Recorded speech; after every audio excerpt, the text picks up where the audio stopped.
everyone, I'm Captain Logan. Welcome back to You Made Me Watch. This time, you made me watch a Muppets Christmas Carol.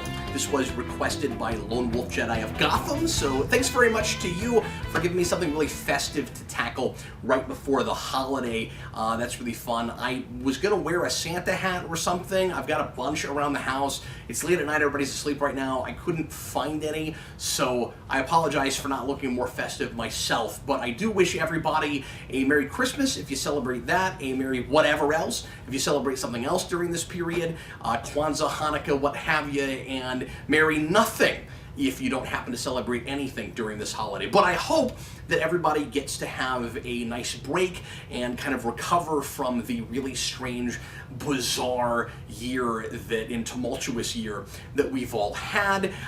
So A Muppet Christmas Carol was a movie that I grew up with, and it's one of the few things that I'm doing on You Made Me Watch that somebody's requested that I've seen multiple times. A lot of things that I've seen once, and that this ends up being, you know, a revisit. Do you like it or not like it as much as you did, 20 years ago, whenever you last saw it? This is a thing I saw several times growing up, although I'm surprised by how much of it didn't stick with me, because it has been a long time since I've seen this. And how many things I was kind of expecting that didn't happen, that I probably was conflating from other versions of this. Because, of course, there's lots of different film versions of A Christmas Carol. This kind of inspired me to want to do a project maybe next year at Christmas time on Christmas Carol movies. I think it would be fun to do some comparison contrast and figure out which of them I think are the best, and just kind of look at how well they're adapting that material. But when I was growing up, the main version that we watched in my mom's house was the George Scott version, and I've not seen that in a lot of years either, but that was the one that I kind of swore by for the longest time until the Patrick Stewart version came out, and I think that's still probably my favorite at this point. It has kind of some low production values here and there that maybe bring it down a little bit and might make it kind of hokey for some people going back to it now. Interestingly, but Patrick Stewart tears it up in that, and I think he gives one of the best Scrooge performances. This movie, Muppets Christmas Carol, certainly is in my top 5 at least, up there with Mickey's Christmas Carol, which I think has my favorite version of the Ghost of Christmas Yet to Come, Ghost of Christmas Future. In, what is that character's name? Pete. Who you don't know it's Pete, and he's already super creepy, and then Scrooge gets thrown into the grave, and I thought that happened in this, but it doesn't, and I was a little bit disappointed that we didn't go a little creepier toward the end, especially because I'm getting ahead of myself, but I was impressed that this movie wasn't too afraid to talk about some of the heavier issues, and darker signs of mortality that the book goes into, and we kind of make fun of that at the beginning of the movie with Rizzo and Gonzo. Gonzo kind of pretending to be, claiming that he is Dickens because he knows the entire story, and never mind why, it's the conceit of the piece, and he's narrating the story as you go through it, and he, we don't really need him to narrate the movie, but it kind of keeps the Muppetness of it front and center, because this movie is trying so hard to be simultaneously a fun, silly Muppets movie, but also a real, sober adaptation of that material. And in some places, I think it's really interested in trying to bring some things from the novella that maybe hadn't even been put on film before, which I really respect. It's really cool. So, of course, it takes a lot of creative license, and it goes its own way in places, particularly for the sake of comedy, where it knows it will be funny to diverge from that material, like in the case of Statler and Waldorf playing not one but 2 Marleys. You have Jacob and another Marley, and which is hilarious. And by the way, I think they have the best song in the movie. So those are really, welcome changes, I think. But it's anyway, it's interesting that it goes, as dark, or at least talks about dark stuff as much as it does, and that it's willing to do that, and I have a lot of respect for that, but I wish it had allowed things to get a little bleaker at the end for Scrooge. He sees his name on the gravestone. Spoiler alerts, it's Christmas Carol. I think we all know this story, and that's about all it takes. I mean, he's already changed quite a bit at that point because of everything he's seen, and realizing the way he has affected people's lives, but also how awful his own life has turned into, and that if he keeps going the way he's going, he's not only going to die an early death, but he's also going to end up in a kind of, a hell of his own making. And so, at the point that he gets to the graveyard, he just needs that one more kind of push, where he needs to be kind of scared out of the rest of his apathy and his cynicism and his hatred for the world, I think. And I like that being handled a little bleaker than we do it here. And I realize it's a Muppet movie, but it's surprising how far we're willing to go, that all we do is have him look at his name on a grave, and that's all it takes. I wish we did something like what the Mickey movie does, and actually throw him into the grave, so that when he wakes up, he is surprised that, and I think a lot of other versions do that too. I think the Patrick Stewart version does that, I can't remember. And it's been long enough since I read the novella, I don't remember how it ends there, but it's better if he wakes up from a nightmare, and it doesn't really play that way here, but anyway, I digress. So Scrooge here is, of course, played by the great Michael Caine, who is a lot of what holds the whole thing together and makes this really wacky counterbalance work, where he insists on playing it 100% straight and doesn't know he's in a Muppet movie. Obviously, Michael Caine does, but his performance doesn't. And he was quoted to say that he wanted to play it like he was in the Royal Shakespeare Company, and like it was a really serious version of A Christmas Carol. And there's a really fun tongue-in-cheekness about it because of that, where he's never winking at the audience, but the movie knows that he's giving the kind of performance he is, while he's got goofy Muppet characters all around him. So he's playing these really serious scenes with Kermit the Frog and other characters, and they're playing it like you would expect the Muppets to play those scenes, although Kermit doesn't get real silly in this movie for the most part, certainly. There is a fun bit where he's running around on two legs. It's always funny when we do that with Kermit. But Michael Caine is giving one of the best Scrooge performances in a really silly Christmas Carol movie, which is absolutely fantastic, and again is a lot of what legitimizes this and makes you even think to put it in the running for a good adaptation of this material. It's not making fun of it, it's trying to be a real Muppet property while also being a real Christmas Carol movie. And it's really, you would think it would be more difficult than it looks like it is here to put those things together, and I think it's done almost effortlessly.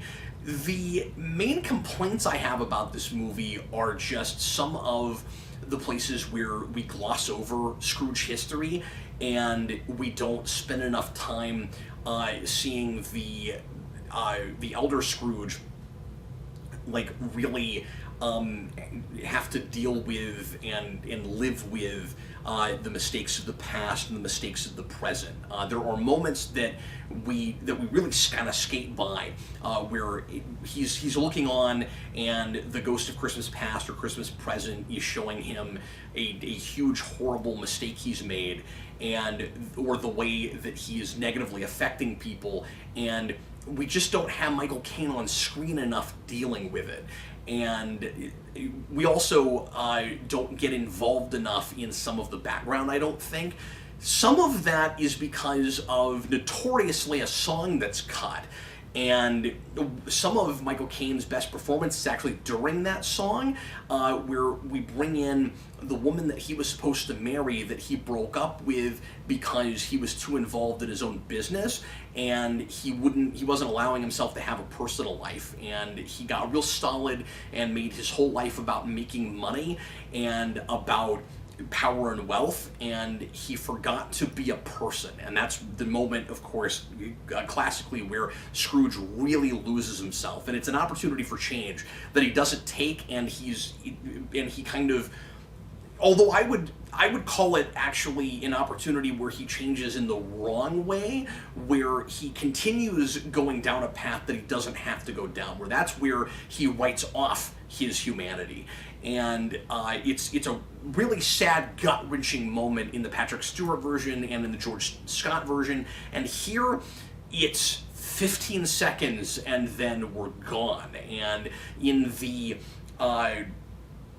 way it was originally put together, there's a song about it at least, so at least we can kind of live in that moment longer and really see how Scrooge feels about it and see his inner turmoil and his regret about not really living his life and giving up this girl that was so good for him and kept him grounded and kept his eyes on what was really important in life.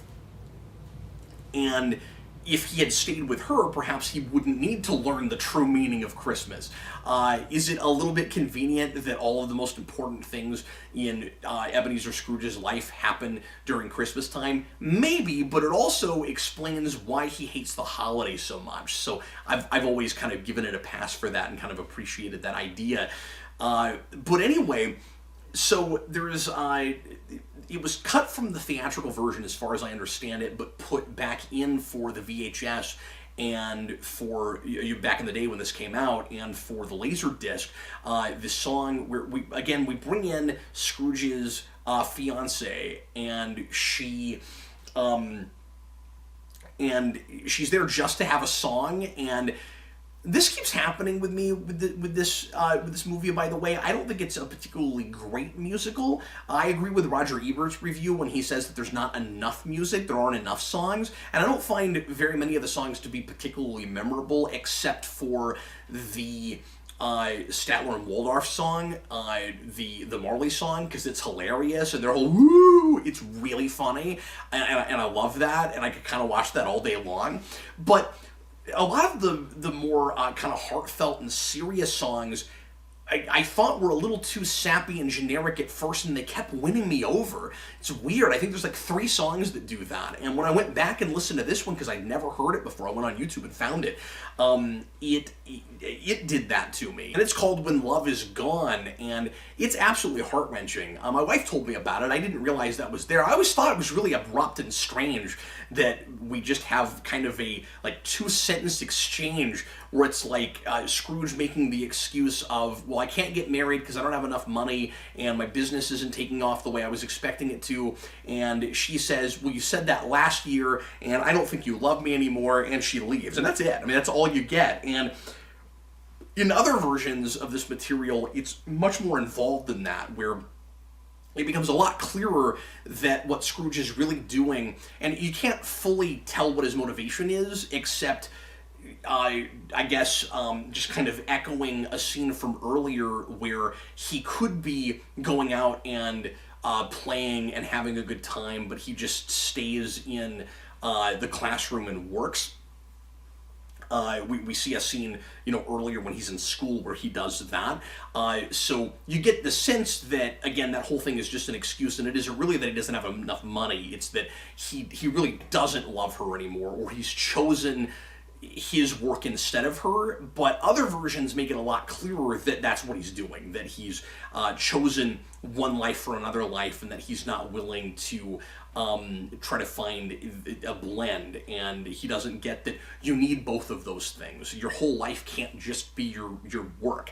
If you do that, you lose sight of humanity, and you're not really contributing to the greater good. You're not helping your fellow man. You're not doing any kind of charity, and it's easy to lose your compassion at that point, and life just becomes about getting all you can at the expense of other people because they don't really matter. And that's what ends up happening, of course, with Scrooge, and he's supposed to be this really exaggerated version of what all of us can very easily fall into, which is, the older you get, it's easier to get more and more cynical, where you feel like you have to step on other people in order to get what you need, and you kind of lose sight of what is versus need, and it becomes easier for the world to fall away, and you're just thinking about yourself and not anybody else. And it's easy to not realize how that affects other people. And so that's a big mistake, losing that song, because it doesn't really give us any information. The way Sarah described it to me was that all of the background is actually in the song, and I went and listened to it, and it doesn't give you any information, actually. I don't think she was remembering it quite right, but it instead just gives you the pathos that you need to get the sense that, A, this guy used to really be a person and a caring and loving human being, and B, that he still is and has lost sight of that. And it's a really gripping moment when Michael Caine starts singing at the end of that song.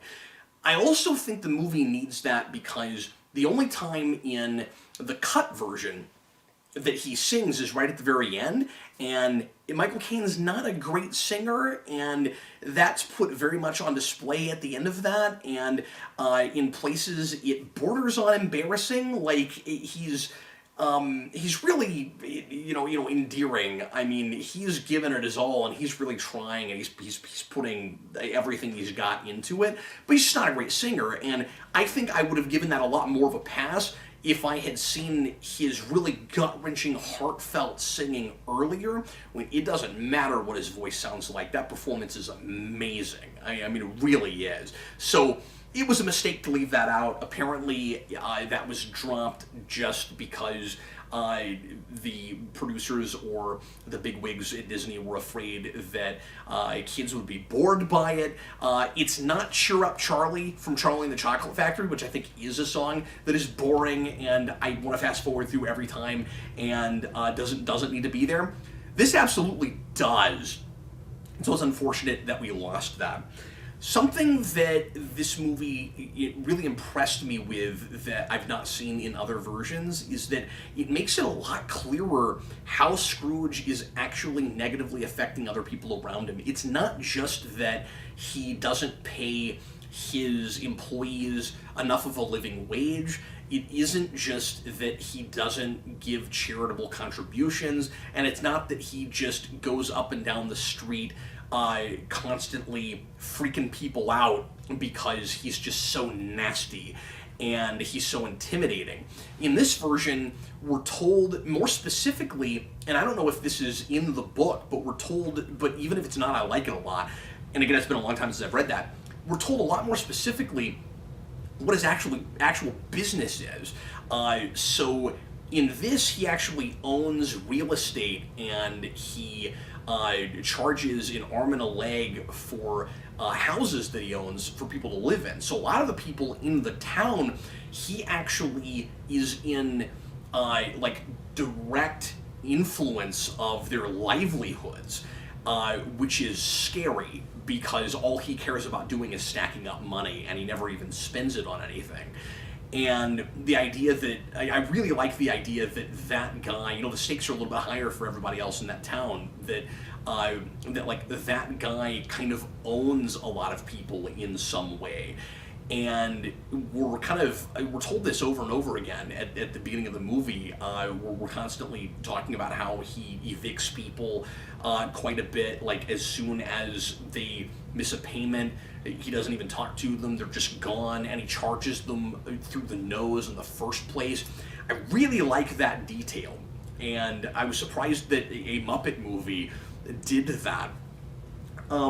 I also really like the decision to make each of the ghosts brand new characters because, like Brian Henson said when he was in a commentary or when he was interviewed about this, I forget, but I read a quote from him where he said that that they had talked about making all of the ghosts, characters that you're already familiar with. And the Mickey movie does both. It goes back and forth. Some of it's new characters and some of it's characters that you've seen before. And they ended up settling on new characters because he didn't want to lose the ominousness of the piece. So there's a sense of atmosphere and mystery that I think it retains that it might have. I'm not saying it couldn't have been done, but it might have been more difficult to hang on to if you were taken out by being familiar with these characters already. And you could say, well, Cap, we're already doing that with the Marleys. Instead of Jacob Marley, you have now, I forget what his name, Jacob and another Marley. They're the Marley brothers, because if you're going to use Statler and Waldorf, you have to have both of them. And they also go all the way back to Fozziewig, and I love that we changed his name, and they're heckling Fozzie. So we're taking a lot of creative license with the partner and now partners that Scrooge worked with before they died. So yes, that takes you out, but it's hilarious, and it's the most fun moment in the movie, and we're not constantly throughout the whole movie undercutting the tragedy and the sadness of the life that Scrooge has thrown away, and the fact that his soul is in absolute peril if he doesn't make a change to his heart. And I think that's a liberty that's worth it in not making the Marleys really scary so much as, I mean, they're scary to Scrooge. Like, he really sells that, so that scene works. It's like you're looking at it from a couple of different perspectives. Scrooge is seeing what we usually see. We are seeing something hilarious, and so you don't get that kind of comedy with the ghost, but you do get a different sort of comedy, at least with the Ghost of Christmas Present. But it's not laugh a minute constantly with him. He's really funny at the beginning. It's weird, we kind of cast like a big Muppet Santa Claus as him. He looks more and more like Santa as he gets older, because we do the thing the novel does where as we get past the present into the future, he's aging, and he's not going to be around anymore, and so he's aging rapidly, and he grows a big beard, and it's white, and he starts to look like Santa Claus, and he laughs like Santa Claus. And I'm almost positive, I didn't look this up, that he's voiced by the guy who does the Count, because whenever he starts laughing, doing the ho ho ho, it sounds a lot like Count's and I didn't recognize that until the credits, because he's talking over the credits and it's really funny, and I was like, oh, I think that's the Count. But anyway, that's a really fun place too, where we kind of poke fun at the material a little bit without undercutting it and going too far with that. When he shows up, he is really absent-minded, and I love the way that scene plays, by the way, because that's the first inkling you get that Scrooge is still a human being who's not completely lost his sense of humor, and the Ghost of Christmas Present starts to bring that out of him, and he starts repeating that famous line, "Come and know me better," and he says it like 3 times, and he keeps forgetting that he says it, and something about that is just hysterical to me. Most of the comedy, I think, really works. Where it gets hit and miss for me is with Gonzo and Rizzo, and a lot of that actually does work. I don't think you need that framing device where Gonzo is Charles Dickens, or at least he claims that he's Dickens, and he knows how the whole story goes. So Rizzo keeps acting like it's really uncanny that he knows exactly what's about to happen, because they're there in the moment watching it happen, so it hasn't happened already. But then Gonzo is narrating it like it's in the past, because he's just reading straight out of Dickens much of the time, and it doesn't make sense. It doesn't have to. I appreciate that we don't go any further in a meta thing or a fourth wall breaking thing. I really like that. That's a thing that we will do a lot more in Muppet Treasure Island. It is funny there, but I like that it's not the Muppet movie thing where we keep talking about the film we're making. There are places where, in really fun, subtle ways, the seams start to show, where characters are talked to as their real Muppet selves, like they're acting in a thing, and they have to be reminded that they are. Like, there's a point where Sam the Eagle is like, "It's American," and then Gonzo or somebody, or Rizzo or somebody, whispers to him, it's like, Sam, no, you're in Britain, during the Victoria era," and he's like, "Oh, that's right, a Briton," and that's really funny. But whenever we do it, we don't stop everything to do it. It's usually really kind of quick. And it's not as over the top as the Muppet movie thing, where it's like, we don't know where we're supposed to go next, so we're gonna look at the script and find out. And I love the absurdity of that, but like I said, I also like how more or less straight we're playing this material. So that really works. But where the Gonzo Rizzo thing kind of loses me in places is just with all the slapstick. So the constant joke of they're up at a window, and whenever Scrooge or somebody will open a window when they fall out, that's funny just because of the repetition of it. Like, they keep being dumb enough to get to a window, and they're always like, this time it's not going to end, then it happens. But we do it too many times with other things where it kind of feels like we're at a loss for a joke, so we're just going to launch them into something. I don't mind that Gonzo's constantly talking about how much fun, like getting hurt is, because that's Gonzo. And I like that he doesn't lose his character traits just because he's pretending to be or supposed to be Dickens in this. But some of that slapstick just kind of fell flat for me, and I got a little bit tired of it. And like I said, a lot of the songs are not especially memorable, but none of them are bad or anything. Maybe if I went back and rewatched this more often, some of them would stick with me more. There's one toward the end that's really earwormy, but a lot of them, and again, I love that Statler and Waldorf song, but a lot of it I don't remember a lot, and it doesn't really stick with me. But anyway, obviously I'm gonna flip my sign green. I am feeling it. This is a ton of fun. I think honestly it could have been a little bit longer. If you put that song back in that was cut out, it is an even hour and a half. I think 10 or 15 minutes more, and we could have fleshed out some more of the backstory for Scrooge and focus on him a little bit more, because that performance is so good, it's really worth it. And I also agree with Ebert when he said in his review that we maybe should spend more time with Scrooge at the end, when he's finally, discovered the true meaning of Christmas and he's turned his life around, because that's a little bit rushed as well. I like seeing him mess with people more, where people expect him to be the angry Scrooge and the guy he's been, and then ostensibly on a dime, he's completely turned into a nicer guy and a compassionate person, and he's giving charity and stuff now. People accept it very quickly before he's showing people really the reversal, where he's just acting that way and people are buying it. And the scene at the end at the Cratchit's house is wonderful, but I think I would have, like, comparing it to the Patrick Stewart version, it takes its time with that, and I wish it was more like that version, where he's also messing with his nephew and their family as well. But anyway, overall, I think it really holds up. I think it's really good. It's not the best Christmas Carol movie, but I think it's in the top 5. Thanks a lot for watching. Once again, happy holidays and Merry Christmas to everybody, and I will see you again with more videos shortly here on Geekvolution.